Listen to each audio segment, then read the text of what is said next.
cuerpo se mojaba como el rocío del cielo, hasta que su pelo creció como plumas de águila y sus uñas como las de las aves.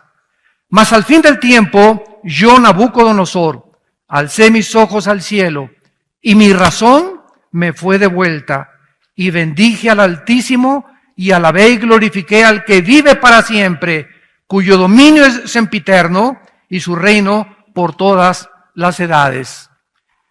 En este capítulo 4 de Daniel, nos estamos ubicando históricamente hace 2600 años aproximadamente, precisamente en la zona geográfica donde tuvo su inicio el Jardín del Edén o la civilización humana, ya que el Jardín del Edén, de acuerdo a la Biblia, estaba situado entre los ríos Tigris y Éufrates. Y es muy interesante que precisamente lo que hace 2600 años pasó con un rey.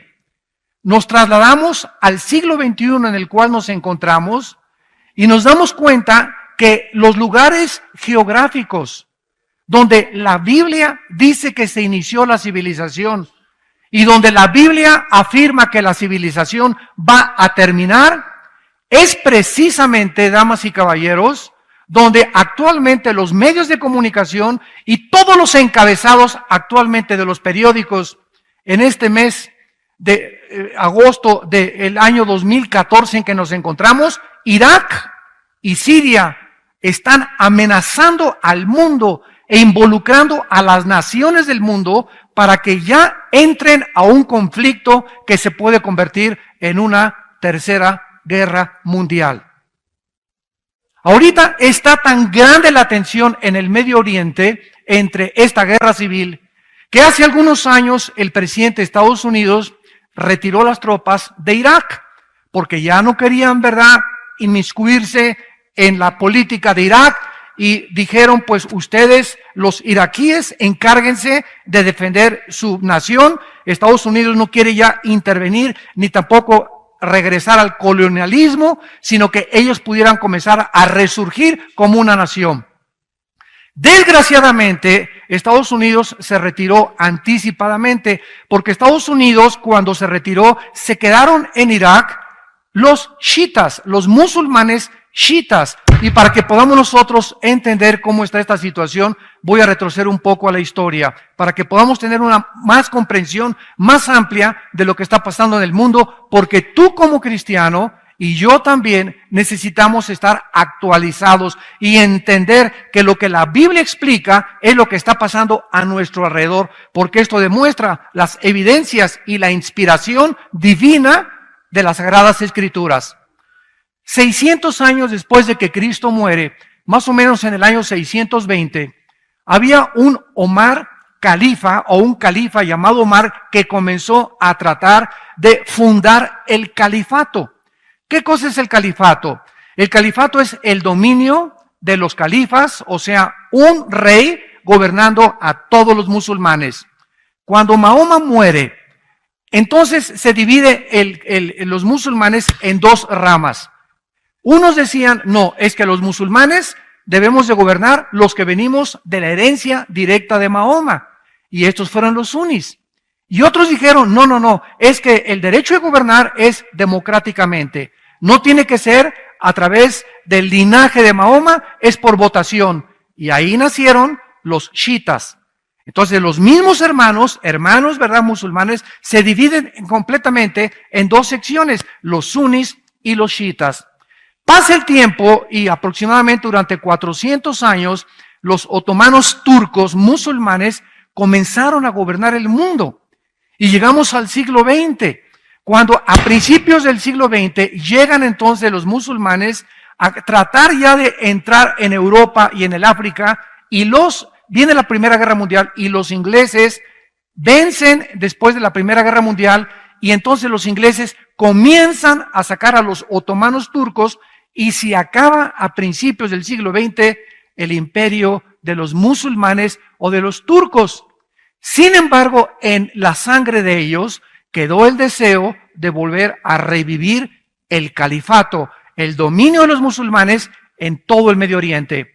Bueno, viene la Segunda Guerra Mundial, Viene Hitler y entonces las Naciones Unidas votan para que los ingleses se salgan también de todo el Medio Oriente y entonces reparten el Medio Oriente, que se llamaba en aquel tiempo Palestina, por la esposa de uno de los emperadores romanos que se llamaba Palestina. Le quitan el nombre de Israel para robarle a Israel su nombre y entonces reparten a través de diferentes tratados diplomáticos la tierra de Palestina y le asignan a Israel una parte de esto. Y los refugiados que se quedan ahí en Israel, después de que los judíos regresan, son los que se llaman ahorita los palestinos, que ocupan la franja de Gaza, que están mandando cohetes a Israel, y el Banco Oriental, que es lo que era Judá, o también se llama actualmente Jericó. Muy bien, después de la Segunda Guerra Mundial, los árabes se juntan y los quieren volver a sacar a los judíos. Y entonces, durante todo el siglo XX, los musulmanes fueron hechos completamente a un lado. Sin embargo, a partir del año 2004, 2005, más o menos, comienza un conflicto en el Medio Oriente que se llamó la Primavera del Medio Oriente o la Primavera Árabe, donde surge un grupo por primera vez en el Medio Oriente, en Egipto, que es el país donde más musulmanes tiene y que se llama la Hermandad Musulmana. Este grupo de la Hermandad Musulmana comenzaron a tratar de derrocar al presidente egipcio, lo cual lo lograron, y establecerse ellos para establecer el califato. No les funcionó porque volvieron otra vez a derrocar a ese presidente y entonces surge la guerra civil de Siria. Ahí en Siria los rebeldes quieren derrocar a Bashar Assad, sacarlo totalmente del presidente de Siria, porque el califato de los musulmanes no quieren ya monarcas ni reyes en el Medio Oriente. Ahorita están amenazando a los sauditas, Arabia Saudita, para sacar al rey. Están amenazando al rey Hussein de Jordania. Quieren completamente ellos gobernar todo el Medio Oriente. Estoy hablando de Siria, Irak, Irán, Jordania y el Líbano para controlar el petróleo. El que controla el petróleo, damas y caballeros santos de Dios, la persona que controla el Medio Oriente, controla el mundo. Y esta es la razón por la cual los Estados Unidos de Norteamérica trataron de apoyar a Israel desde 1948, porque es el único aliado que tiene el Occidente. Todos los demás alrededor están tratando de entrar a apoderarse del petróleo y todo mundo, ¿verdad? Rusia, Estados Unidos, Europa, todo mundo porque quieren controlar el mundo, tal como la Biblia lo profetizó. El rey Nabucodonosor, hace 2600 años aproximadamente, quería hacer lo mismo, quería engrandecer completamente su imperio, dominar el mundo, y esto ha surgido en la naturaleza autodestructiva de todos los seres humanos, conquistar a los demás. La Biblia le llama a esto soberbia. Y el tema de esta mañana es la locura de la soberbia en el libro de Daniel. El rey Nabucodonosor fue el rey más famoso que ha tenido Babilonia, lo que es actualmente la nación de Irak. En Irak estaba el jardín del Edén. En Irak Dios puso a la primer pareja humana, Adán y Eva. En Irak el primer asesinato se llevó a cabo. Qué interesante, ¿no? El primer derramamiento de sangre, cuando Caín asesina a su hermano Abel, se llevó en la tierra de Irak. En Irak fue la primera rebelión mundial masiva contra Dios. Génesis capítulo 11, la Torre de Babel. En Irak es donde se han llevado los mayores conflictos. Y de acuerdo a la Biblia, qué interesante que cuando acaba la Biblia, Irak otra vez se convierte en el libro del Apocalipsis. Veamos rápidamente en el libro de Apocalipsis, a los que les interese, en el capítulo 9. Tanto al principio de la Biblia como al final de la Biblia, Irak es, después de Jerusalén, el lugar geográfico que más se menciona en la Biblia. En la Biblia aparece con el nombre de Babilonia, o la tierra de Sinar, o la tierra de los caldeos. Dice en Apocalipsis capítulo 9, versículo 11, y tienen por rey al ángel del abismo, cuyo nombre en hebreo es Abadón y en griego Apolión. El primer ay pasó, vienen 2 ayes después de esto. El sexto ángel, esto sucede en la sexta trompeta del Apocalipsis. Oyó una voz entre los 4 cuernos del altar de oro que están delante de Dios, diciendo al ángel que tenía la trompeta: desata a los 4 ángeles que están atados junto al río Lerma. ¿Eso dice? Junto al río Nilo, junto al río Támesis. La Biblia es absolutamente específica. La Biblia nos muestra que junto al río Éufrates, donde comenzó la humanidad, donde se llevó el primer pecado, donde estuvo la primer pareja, donde Satanás ya había ocupado antes de Adán el huerto del Edén en el mundo preadámico, donde los ángeles caídos estuvieron ahí tratando de mezclarse y pervertir la genética humana en Génesis capítulo 6.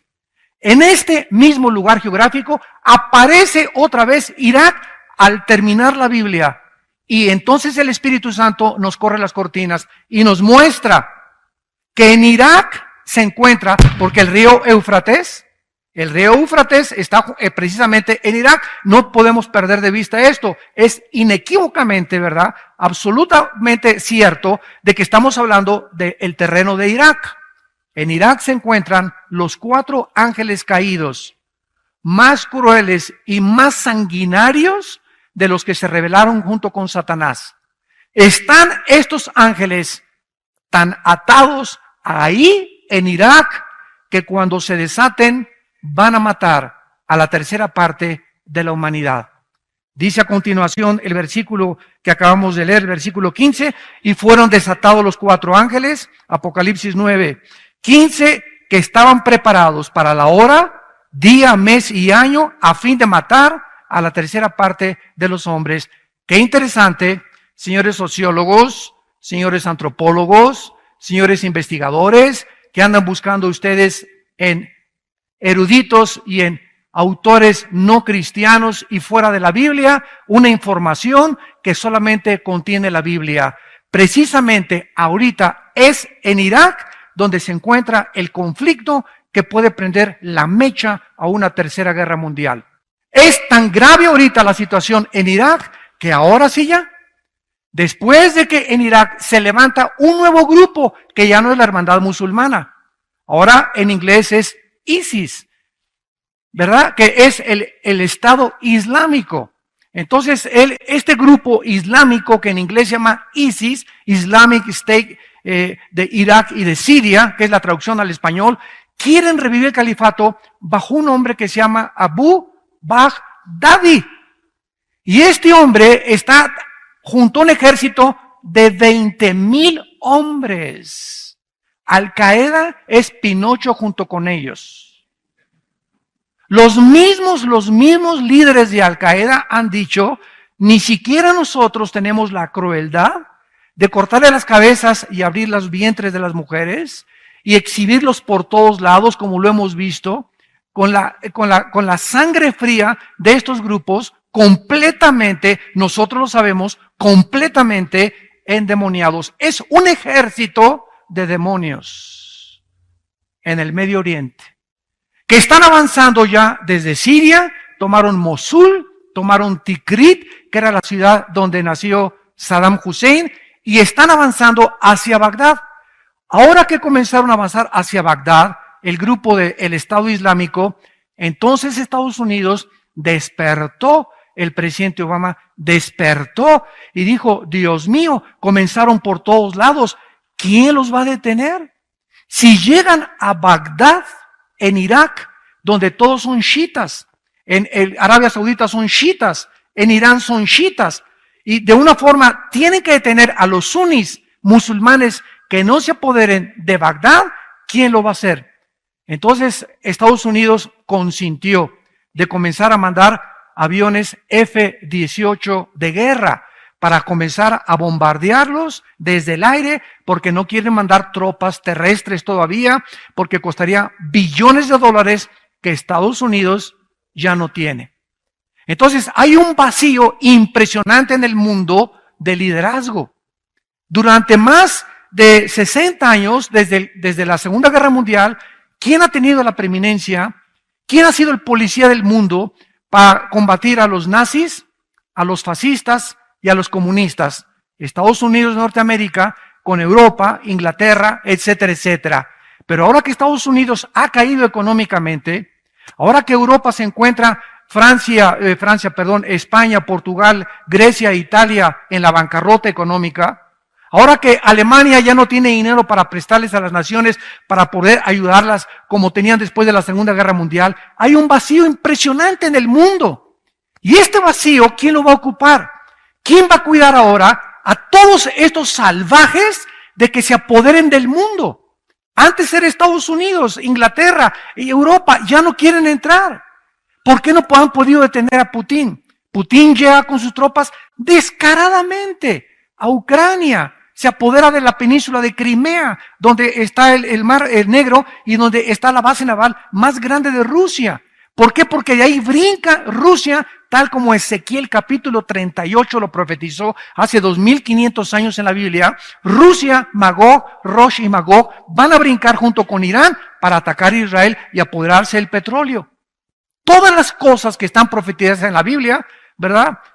Lo tenemos en este libro que escribí y lo pueden encontrar ustedes también en la palabra de Dios. Pero ¿quién va a detener ahora este grupo?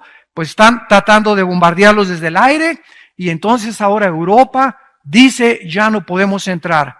Y ahora Putin, sabiendo claramente el presidente de Rusia de que hay un vacío de liderazgo, que Obama no va a ejercer el liderazgo militar, ya comienza a avanzar. Esta semana pasada mandó más de 50 camiones con la bandera de ayuda para alimentar a los pobres, cargados completamente de armas, para poder conquistar completamente después de Ucrania, Lituania, Estonia y las naciones que están frontera con Rusia y comenzar a resurgir. Él quiere resurgir a la antigua Unión de Repúblicas Soviéticas. Los musulmanes quieren volver a resurgir el nuevo califato. Y por todos lados alguien tiene que levantarse, ahora que Estados Unidos está completamente hecho a un lado, alguien tiene que levantarse y tomar el liderazgo. La pregunta es, ¿quién lo va a tomar?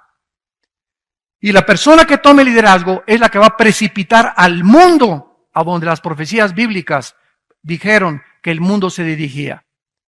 Toda esta información es maravillosa a la luz de la Biblia y el ejemplo que tenemos en el rey Nabucodonosor, presidente rey de Irak, del imperio babilónico, el más grande que ha existido después del imperio romano, era precisamente que este rey comenzó a ensoberbecerse y a creer que él podía gobernar el mundo hasta que 3 veces, regresamos al libro de Daniel, 3 veces se le da este mensaje al rey de Irak. 3 veces Dios les habla a los líderes, a los gobernantes, y tú puedes decir en esta mañana a los que nos ven por televisión, yo no soy presidente de ningún país, yo no soy dictador de ningún país, yo no soy líder todavía mundial de ningún lado, pero quiero decirte que tú eres líder de tu familia. Tú eres líder de tu casa, de tus hijos y de tu esposo. Y este mensaje es para todos aquellos que tienen un liderazgo, porque el liderazgo en la Biblia lo dio Dios, en la iglesia, en la familia y en los gobiernos al varón. Pueden discutir lo que ustedes quieran, es clarísima la Biblia. En la casa el varón es el responsable. Y a quien Dios hará responsable de los problemas que surjan en el hogar. Y si hay un divorcio, a menos que sea por adulterio y que tu mujer se fue con Juan Charrasqueado, ¿verdad? Entonces es muy diferente. Pero fuera de eso, nosotros somos los que tenemos que poner el liderazgo en la casa. Responsables económicamente de la casa, moralmente de la casa, y que nuestros hijos caminen bien, que no introduzcan drogas a la casa, que vean nuestros hijos en nosotros el ejemplo. Y así como nosotros somos responsables y algún día vamos a dar cuentas a Dios. Algún día, cuando tú mueras y yo muera, vamos a estar ante el tribunal de Dios. Te puedes reír todo lo que quieras y puedes burlarte todo lo que quieras de Dios. Pero está escrito que tienes que morir. Y cuando tú mueras, ¿qué susto te vas a llevar? Y esto es un mensaje que Dios le da a todas las personas para que entendamos que no somos dioses. Vean ustedes este mensaje en el versículo 17, 25 y 32 de Daniel capítulo 4. Dice el versículo 17, la sentencia es por decreto de los vigilantes, o sea, los ángeles que Dios mandó a darle este recado a Nabucodonosor. Y por dicho de los santos, la resolución, para que conozcan los vivientes que el Altísimo gobierna el reino de los hombres y a quien Él quiere lo da y constituye sobre Él al más bajo de los hombres. Nabucodonosor había tenido un sueño, que era un árbol que crecía inmensamente hasta el cielo y cuyo follaje del árbol era grandísimo y las aves venían y se paraban en las ramas de este árbol. Y abajo venían también los animales y bajo la sombra de este árbol comenzaban a pacer las vacas y todos los animales, los mamíferos y todos los del campo. Y entonces el rey comienza a sufrir y dice, ¿quién me va a interpretar este sueño? Y por variar, ¿verdad? Le habla a los discípulos de Walter Mercado, a los astrólogos y a los magos y a los brujos y a los chamanes. A ver, vengan y díganme ustedes de qué se trata este sueño. Y como ninguno de ellos podía interpretar el sueño, ¿qué significaba ese árbol que había llegado hasta el cielo? ¿Se acuerdan Nabucodonosor de que anteriormente había tenido otro sueño en el capítulo 2, ya lo vimos, de una gran estatua, ¿se acuerdan? Con la cabeza de oro, los brazos y el pecho de plata, el vientre de bronce y las dos piernas de hierro y los dedos de los pies, una mezcla de hierro mezclado con barro, que no vamos a detenernos aquí, está en el capítulo 2, ya lo vimos, que simbolizaban los imperios mundiales gentiles hasta la venida de Jesucristo. Entonces Nabucodonosor se acuerda de Daniel y Daniel llega otra vez a la presencia del rey y le dice, rey, tú eres ese árbol que llegaba hasta el cielo. Y todo el follaje y todo lo que tú tenías son las personas de las naciones junto a Babilonia que se acogieron al poder de tu majestad, de tu honor y de todo lo que Dios te ha dado. Sin embargo, la Biblia nos muestra que cuando Dios le interpreta este sueño a Daniel, Daniel le dice, pero Dios dice que ahora van a cortar este árbol y esto significa que tu reino ha terminado, pero vamos a dejar las raíces, dice la interpretación del sueño, significando que si tú te arrepientes, puedes regresar a gobernar, pero en este lapso vas a perder la razón. Vas a perder la razón. Damas y caballeros, si me pongo a mencionar ahorita algunos líderes del mundo, de las naciones y del pasado, son hombres que a la luz de cualquier punto de vista psicológico estaban completamente enfermos de sus facultades mentales. José Stalin, Adolfo Hitler, Alejandro el Magno, Saddam Hussein, Atila, Muammar Gaddafi y todos estos líderes del pasado y de hace algunos años que nos damos cuenta que ¿qué les sucedió? Se ensoberbecieron. Se ensoberbecieron. ¿Y cómo acabaron estos líderes? Y lo que dice la Biblia, ¿verdad? Dice en el versículo 17, la sentencia es de los vigilantes hasta que conozcan los vivientes que el Altísimo gobierna. Y cuando Daniel le comienza a interpretar todas estas cosas, le dice claramente en el versículo 23, y en cuanto a lo que vio el rey, que un vigilante santo descendía del cielo y decía, corten el árbol, destrúyanlo, mas la cepa de sus raíces dejen en la tierra con atadura de hierro y de bronce en la hierba del campo, y si ha mojado con el rocío y con las bestias del campo, sea su parte, hasta que pasen sobre él 7 tiempos. Esta es la interpretación, mi Señor. Versículo 25, que te echarán de entre los hombres. Con las bestias del campo será tu morada, con hierba del campo te apacentarán, como a los bueyes, con el rocío del cielo serás bañado, y 7 tiempos pasarán sobre ti, hasta que conozcas, por segunda vez se le dice, hasta que conozcas que el Altísimo tiene dominio en el reino de los hombres y que lo da a quien Él quiere. ¿Qué ha sucedido con todos estos dictadores? ¿Cómo murió Hitler? Escondido como un pollo mojado, remojado, en un búnker, y agarra la pistola y se vuela la tapa de los sesos. El mismo hombre que años antes o meses antes había dicho, yo soy el líder del Tercer Reich. Y donde todos los hombres decían, ¡ja, Hitler! Y donde todos los alemanes, 85 millones de alemanes, creyeron que él era el Salvador, el Mesías que esperaban, que volvería también, después de perder la Primera Guerra Mundial, resurgir Alemania a su antiguo poder. ¿Cómo acabó Hitler? Completamente tirado en el suelo, matándose y quitándose la vida junto con su esposa Eva Braun. ¿Cómo acabaron todos los demás dictadores? ¿De qué manera acabó Saddam Hussein? En un hoyo de 2 metros de Hussein con sus reinos en Irak. Tenía yates, tenía palacios, tenía tronos de marfil que se mandó a hacer, mandó a traer tapetes de Persia, de Irán, mandó a traer cristales italianos de Italia. Cuando llegaron en los 90 los ejércitos de la coalición dirigidos por el general Schwarzkopf, norteamericano, a Bagdad para tratar de comenzar a ver todo, se asombraron de las riquezas de este hombre que se paraba y le besaban la mano a todas las personas. ¿Cómo acaba Hussein en un hoyo de 3 metros con lleno de piojos en la barba y completamente desquiciado? Así acabó. ¿Cómo acabó Muammar Gaddafi, el líder de Libia? ¿Cómo acabó ese hombre que se paseaba así con un despotismo y una soberbia? Mandó matar mujeres, mandó matar niños, multimillonario, derribó un avión que salió de Londres hacia otro destino con 360 pasajeros y nadie le pudo hacer nada porque comenzó a vender el petróleo que tiene Libia. ¿Cómo acabó?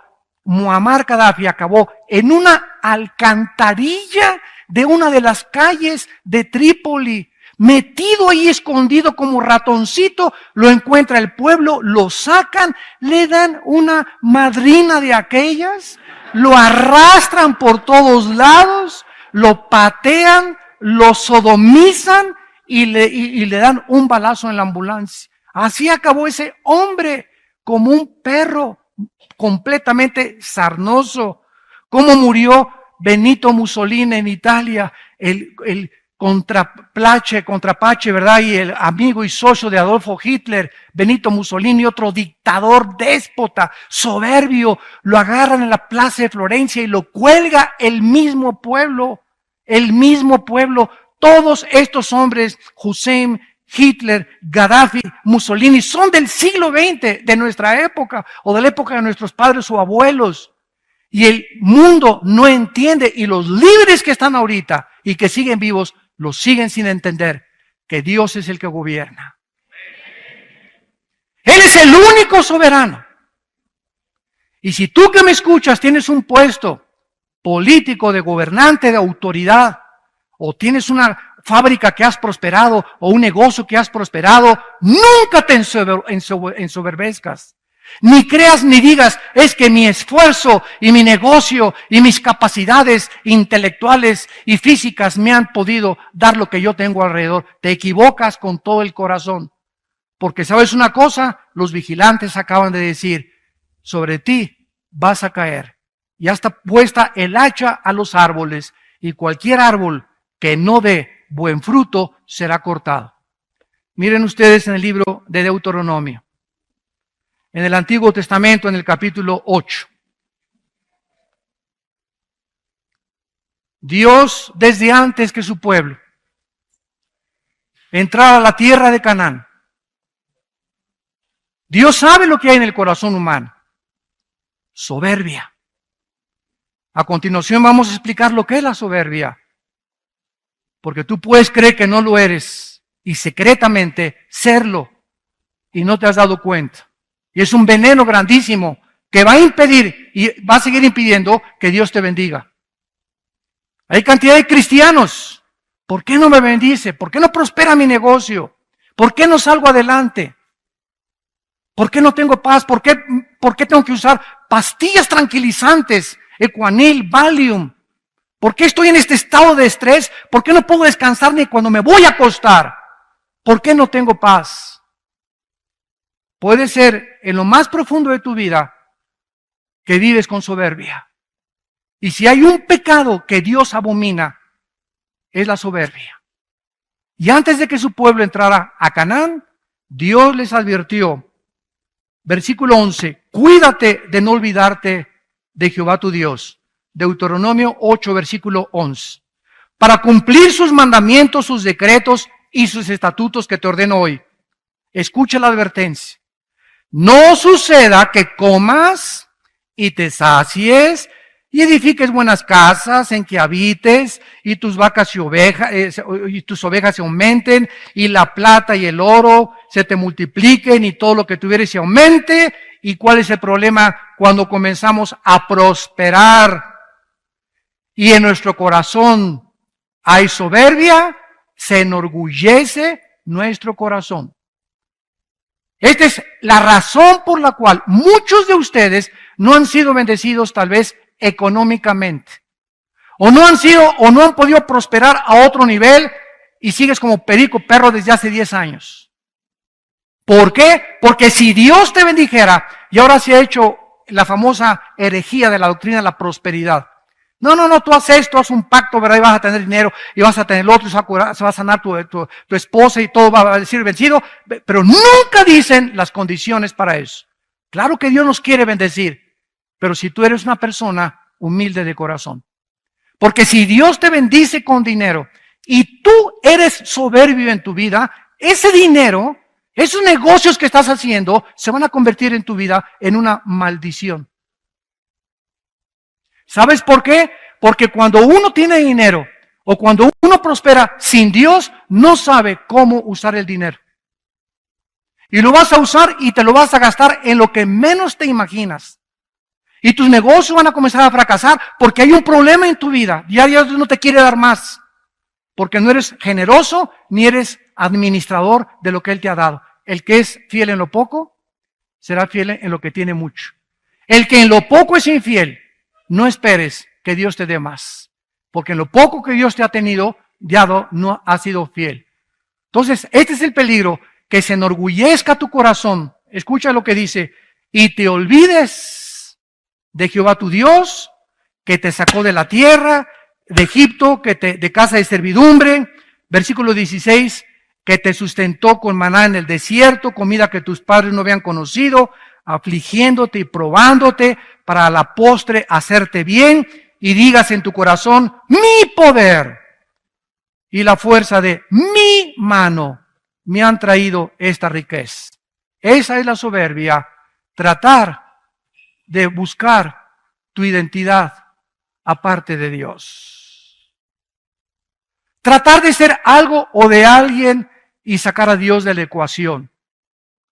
Tratar de creer que podemos llegar a los 50, 60 años de edad y podemos hacer esto, artistas de cine o deportistas, políticos o en el área en la que tú te encuentres, y creer, tú puedes llegar a alcanzar eso, sí lo puedes llegar a alcanzar, pero ¿sabes una cosa? Ve los artistas que se están suicidando.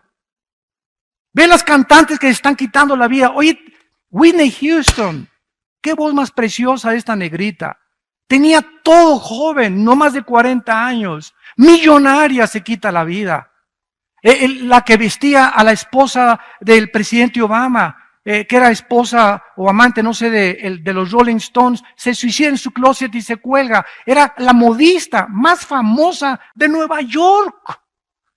Este muchacho que hizo una película de hacer reír a todos los niños, Robin Williams, se acaba de quitar la vida en una depresión profunda. Y dice, es que yo por afuera reía y lloraba por dentro. Y las gentes, dijo Robin Williams a uno de sus familiares una semana antes de morirse, la mayor parte de la gente en Hollywood son unos hipócritas. Ninguno manifiesta la cara que tienen verdaderamente. Porque todo es una apariencia, un maquillaje.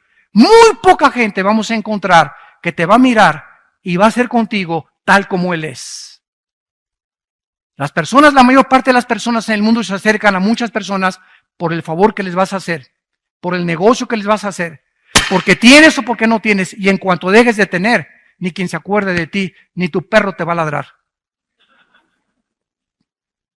La apariencia. Y cuando venimos al cristianismo, se nos urge, se nos exhorta que seamos sinceros unos con otros. Que no nos miremos con hipocresía unos con otros. Ay, hermano, ¿cómo está? Aleluya, gloria a Dios al Eterno. Tiene cara de avispa. Me acabas de saludar y te das la vuelta y hablas mal en contra de esa persona. Eso es hipocresía. Y eso lo ve Dios porque Él conoce nuestros pensamientos. Salmo 139. Tú conoces mis pensamientos, Señor. Él sabe lo que pensamos. Y esta es la razón por la cual no hay bendición muchas veces en las vidas de muchas vidas que nosotros tenemos y que conocemos en nuestra familia y alrededor también. Ahora vemos nosotros, en penúltimo lugar, de qué forma este rey perdió la razón. ¿Qué es lo que pasa con todas estas personas soberbias? Mira, la soberbia te hace perder la brújula. ¿Quién es una persona enferma mentalmente de acuerdo a la Asociación de Psiquiatría en California? Hay más de 100 características que mencionan que una persona no es normal. Pero el presidente de esta Asociación de Psiquiatría en California, ¿saben lo que dijo en una reunión? Es que hemos llegado a un punto, los psiquiatras y los psicólogos, que no sabemos si nosotros estamos más locos que los pacientes. Hemos llegado a un punto donde ¿quién va a tener el parámetro de qué es normal? ¿Qué es normal ya? Para los que se casan hombres con hombres y mujeres con mujeres, para ellos es normal. La sociedad lo acaba aceptando como algo normal. Dice la Biblia que no, que es una locura. Que es insanidad mental completa. Han perdido la brújula y le están llamando a lo malo bueno y a lo bueno malo. Hemos llegado a un punto en la sociedad en la que vemos la televisión y ya es normal ver adulterios en las telenovelas. Ya es normal que las niñas se acuesten antes de acostarse con sus novios. Ya es normal tener un amante, una canita al aire. Ya es normal violar, ¿verdad?, a la sociedad, violar al gobierno, no pagar impuestos, etcétera, etcétera. Y ya es normal, y no es normal, pero nosotros le llamamos normal. Y esto es un síntoma de que algo está mal con el ser humano. No hay ninguna religión que te diga cuál es el problema humano más que la Biblia. El pecado. Todas las religiones enseñan algo, es verdad. Cuando alguien me dijo, el cristianismo es Cristo enseñando algo, les dije, no es cierto. Todos los líderes religiosos enseñan algo, pero ninguno te rescata. Y el cristianismo es diferente a todas las religiones en que el fundador del cristianismo no solamente fue un gran maestro de moral, sino que él vino a dar su vida y pagar por nuestros pecados. Gloria a su nombre.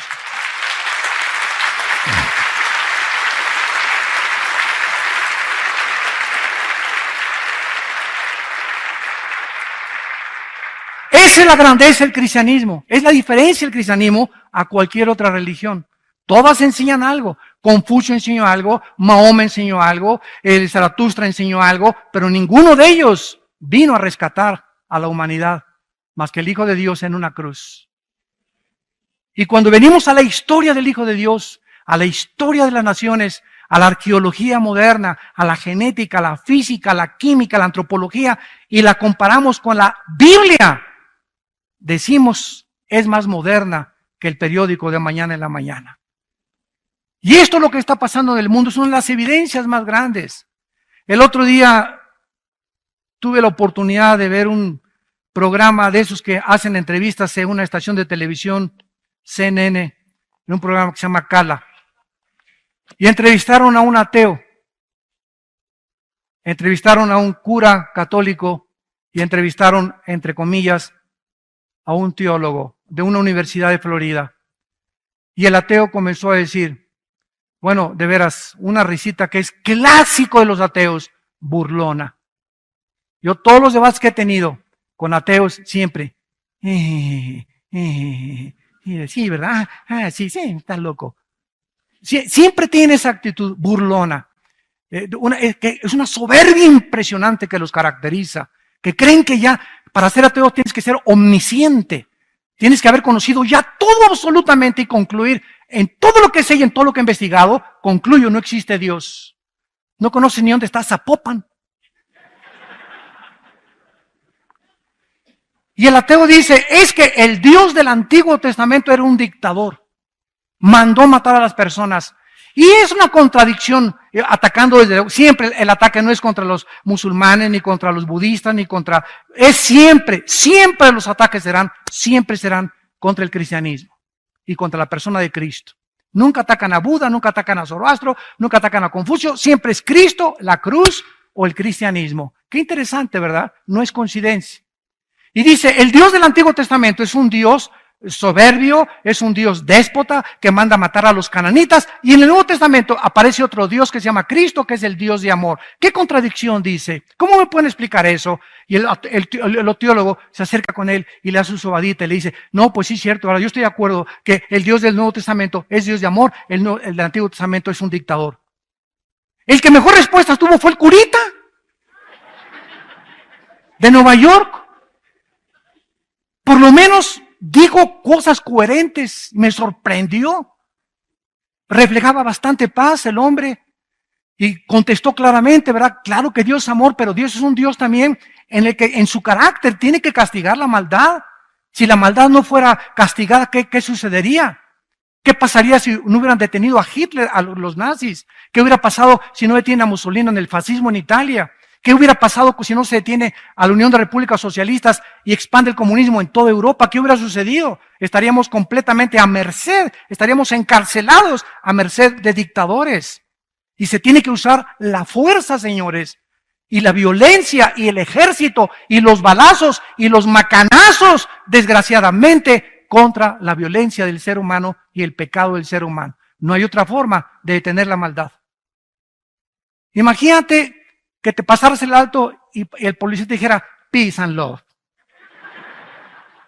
Como no me hacen nada, ¿verdad? No, pero, si me ven, ¿verdad? No me lo paso porque hay una fuerza restrictiva que te está diciendo, hay una consecuencia si me paso un alto. Hay una consecuencia si violo las leyes de una sociedad. Hay una consecuencia si no llevo mis exámenes a la escuela, me reprueban y me pueden expulsar. Hay consecuencias de nuestras acciones y las consecuencias muchas veces son graves.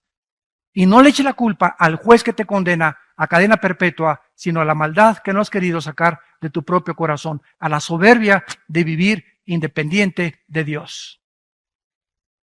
De creer que puedes encontrar tu identidad, no en los Rolling Stones, no en Madonna, no en el deportista, no en aquello. Por eso hay tanto idolatría en el mundo de deportistas, artistas.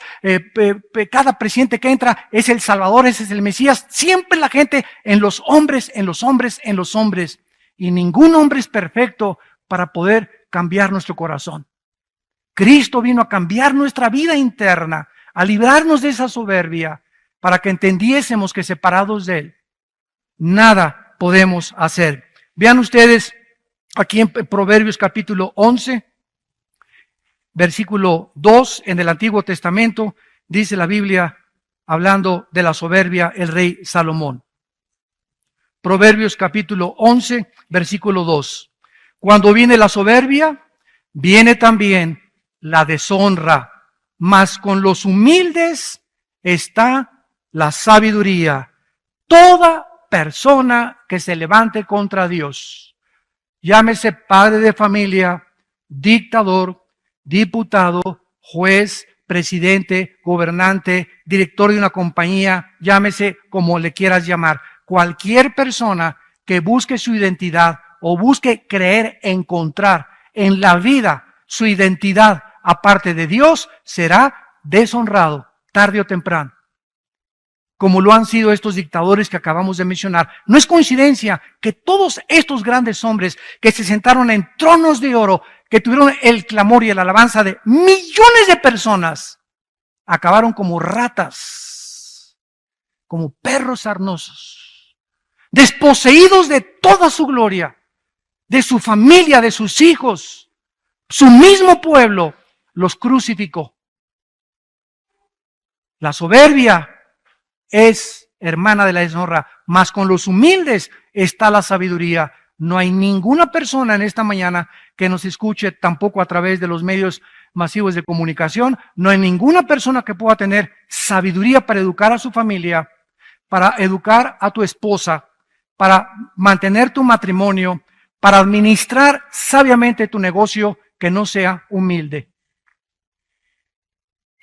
Porque es la humildad la característica imprescindible para poder administrar, gobernar una nación, gobernar mi casa, gobernar la escuela, mi negocio, todo mi dinero, mis cuentas del banco. Necesito sabiduría.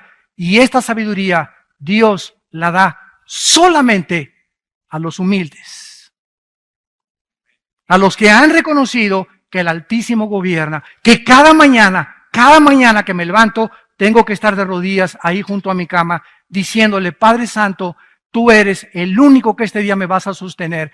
Yo, separado de ti, no puedo hacer nada, no soy nadie absolutamente sin ti, Señor. Ayúdame con mi esposa, ayúdame con mis hijos, dame sabiduría para administrar este dinero, dame sabiduría para este negocio, dame sabiduría. Me levanto en la mañana, me lleno de la palabra de Dios, tengo comunión con Dios y comienzo a enfrentar la vida con esa sabiduría que solo el Espíritu Santo puede dar.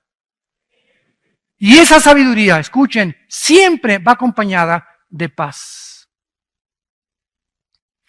interior. Nos sentimos tranquilos. Llegamos en la noche a la casa y me acuesto tranquilo. Y no estoy como Pepita en comal. Y me despierto a las 11, y eso, y pienso, ¿y qué haré mañana? Y a la 1 de la mañana, y prendo un cigarro a la 1 de la mañana, o se echa un mezcal a las 2 de la mañana, o unas pastillas tranquilizantes, y te levantas como león enjaulado. Ya tus hijos no tienen comunión contigo, no tienes tiempo para nada, te vas de vacaciones, y el domingo que es para descansar, llegas a tu casa y a seguir trabajando, porque eres un hombre trabajador. Eres tonto. Eso no es sabiduría. Dios quiere que disfrutes tus hijos, tu familia, el tiempo, Chapultepec, los árboles, el caballo, el rancho. No pienses en nada. Juega con tu perro Fido, juega con tus hijos, carga tus nietos. Dios quiere que disfrutes la vida, que goces la vida. Una sola vida vivimos nada más. ¿Crees que vale la pena vivirla miserablemente, como hasta este momento muchos la han vivido por la soberbia de su corazón? Dice Proverbios 16, versículo 18. Antes del quebrantamiento es la soberbia, y antes de la caída, la altivez del espíritu. Tarde o temprano, todos los soberbios serán quebrantados. ¿Por qué fueron quebrantados? Porque antes de que Dios mete la hacha al árbol, el árbol se infló como un pavo real. Y estabas así como guajolote. Como guajolote, ¿verdad? Te creías el rey, papucho de papuchos. Yo aquí, ¿verdad? Y guapo o bella, esto y el otro. Manejabas tu carro así, no volteabas. Al que te limpia los vidrios, quítate, chamaco feo, mugroso, no pares. Espérame tantito, ¿verdad? ¿Cuánta soberbia hay en el corazón? Ese pobre muchacho que te está limpiando los vidrios o que te da grasa en los zapatos, no tuvo la oportunidad que tú tuviste para ir a la universidad. No tuvo los padres ni los abuelos que tú tuviste para haber heredado lo que tú tuviste. ¿Crees que tú eres suficiente porque eres doctor o porque tienes un título, porque tienes dinero? ¿Te crees superior a un albañil, a un plomero, a un carpintero, a un chofer? ¿Por eso crees que tienes el derecho de tratar a esa gente de esa manera porque los consideras más bajos que tú? Eso se llama racismo. Y el racismo es una enfermedad del alma que hace creer a muchos seres humanos que por el color de ojos, color de piel, posición social, posición del club, les da el derecho de creer que son diferentes a los demás. Soberbia. Y Dios abomina esta soberbia. Llegas aquí a una iglesia como esta de Vía Nueva para el Mundo aquí en Toluca y te dice el del seguridad: no se estacione ahí. ¿Y tú quién eres? ¿Sabes quién es? No es nadie, tal vez. Y tú que eres peor que él. Tú eres un chícharo de aguapuerca. ¿Quién eres tú? Y contesta: ¿y tú quién eres? el rey de este mundo, él es una persona asignada por los pastores para ayudar a acomodar los carros. Pero tu soberbia, ¿usted quién es? Y yo no sabe, ¿qué no vio las placas que traigo? Uno sabe quién soy yo, que vengo de traje y todo. Quítese. Así nos han reportado muchas veces que muchas personas llegan así, que les dicen a los edecanes también, quítese. O te dicen, no se sienten ahí, yo me siento donde me da la gana. Soberbia. ¿Por qué? Porque tu corazón te dice, yo no tengo por qué humillarme contra esa persona. ¿Quién es? A menos que tenga un tipo de militar o alguna cosa. No, es un trabajador de la iglesia. Y a cualquier persona que trates de esa manera, es porque en tu corazón te crees superior y nadie se puede atravesar en tu camino porque ya llegó el rey de Hollywood. Y finalmente leemos nosotros en Mateo capítulo 23, el Señor Jesucristo, versículo 12, hablando acerca de este pecado tan grande que tuvo Nabucodonosor, que le hizo perder la razón. Y Nabucodonosor descendió. ¿A qué nivel descendió Nabucodonosor? De los animales. ¿Cuál es el nivel de los animales? Mira, los animales matan por sobrevivir. La jungla la naturaleza está llena de violencia. Ve esa serie en la televisión Animal Planet en lugar de las telenovelas. Cosas que te edifiquen y ve las hormigas entre ellas matándose a las grandes, la ley del más fuerte. El tiburón comienza a los chiquitos, los leones, ¿verdad?, sobre las cebrillas indefensas. Es una violencia en la naturaleza, pero toda esa violencia que ves, ninguno de ellos, ni las hormigas, ni los leones, ni los cocodrilos, ni los tiburones, a ninguno de ellos va a juzgar Dios. Todos ellos no son culpables de esa violencia. De acuerdo a la Biblia, esa violencia que nos rodea en el mundo animal, en el mundo de los insectos, el ébola, esos virus que atacan el cáncer, que es un cáncer, son células que atacan a las demás, violencia internamente, violencia en el mundo microscópico, violencia en el mundo macroscópico, cometas que se salen de su trayectoria, todo eso que vemos fuera de lo normal, tiene una causa, de acuerdo a la Biblia, el pecado humano. Cuando Dios creó al hombre a su imagen y semejanza, Dios asoció la moral del ser humano con lo que pasa alrededor. En el momento en que Adán y Eva se rebelan contra Dios, las flores comienzan a tener espinas, los alacranes veneno, las víboras veneno, los leones se convierten feroces, y todo esto se cambiará cuando Cristo regrese en el milenio. Entonces, qué interesante, ¿verdad? Que mientras más pecado, más fuerza la naturaleza se venga de nosotros.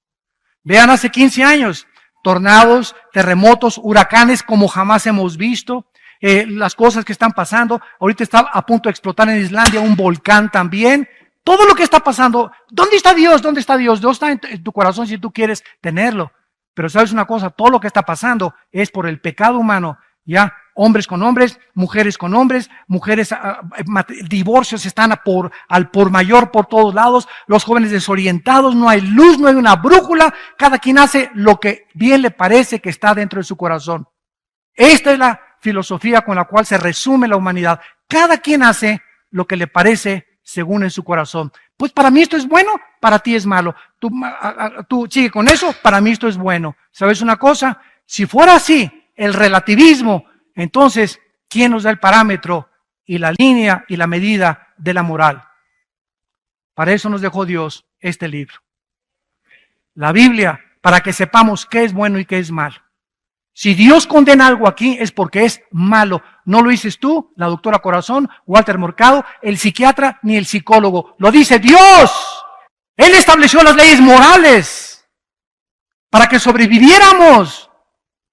Y por eso estamos a punto de autodestruirnos por la soberbia que han sacado a Dios de sus corazones. Y finalmente dice Mateo 23, versículo 12.